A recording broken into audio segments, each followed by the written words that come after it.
haddii markaa inagu Soomaali hoos soo daadagay Soomaali waa isdirirtay ayaa inoo soo gurmaday بعد الله سبحانه وتعالى cidna mid abaal lagu ma jira oo caraba oo dhanay ana soo gurmaday ana wax ka qabtay turkigani uu maqnaa way imin lahaayeen la ku maqnaa way maqnaayeen ma jirin waxa isticmaalmaaniya markaas waxaan iscunaynay 30 sano oo wax yar la bal dawladda intay noo soo gurbatay hatta lacagina siisay jirto waxay nagu kallifeen baasaboorradeen intay diideen inaan axmaaro iyo Kenya iyo Uganda iyo Tanzania iyo gaalada Yurban kala gura qaadano oo Kenya la aaso la waayo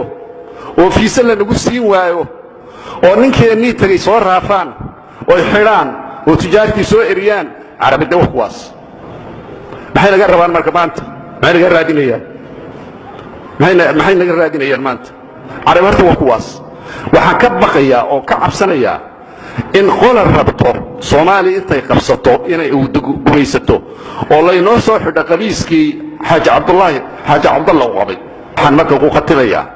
qolada baarlamaanka asbuuc hore hadal yar oo adag baa ku yiri hadda waxoogaa waan ka soo tanaasuliyay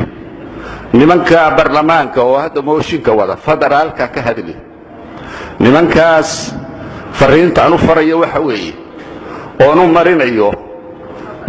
idaacadaha iyo telefishinada iyo warka aanu marinayo waxa weeye anagu shacabkii haddaanahay waa daalay waxaan ka daalay madaxweyne iyo ra'iisul wasaare isrida oo is haysta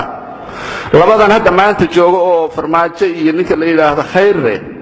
hadday is ogolaadeen oo inay maaragtay midba midka kale riixaynin mooshinka naga daaya oo lacag inta dibadda ka qaadateen Soomaaliya ha ku burburinina midna ogaada dadka waxaan wada munaafiqiin baa ku jira gaala ah marka waxaan leenahay mooshinka joojiya haddaad joojin weydaan wallahi billahi tallahi akhirweelkan habarayna wallahi billahi tallahi ilaahi baa ku dhaaran xoolo dad ma cuno wax ma dhaco dhiig ma daadin kama talinin ilaahi baa ku tawassuli dadka aniga ila mid ah oo buuxa oo Soomaali ah oo gudaha jira oo dibadda jira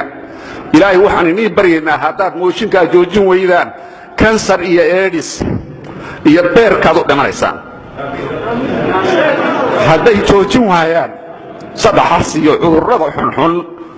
kaliyaha beeraysaan wallahi billahi inaad min calfanaynin mooshinka haddaad joojin weeyaan calfan weydeen Soomaali waa burbur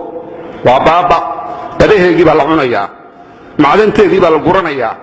waa la naduleystay wallahi billahi tabka Soomaalidii iyaga ay saystay waa qoom baasawi waa dagaalka yaqaan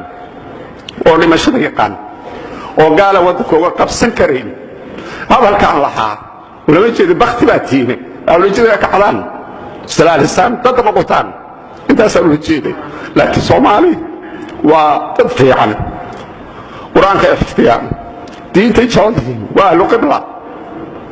wadanka la naga qaadi maayo wallahi billahi qubur baan ku galayna ninka loogu yimaado maqla gaala maqla wixii wato maqla dhageysta haddaad wadanka noogu timaadaan markaadna aastaan markaas aad naga qaadaysaan wallah subhanahu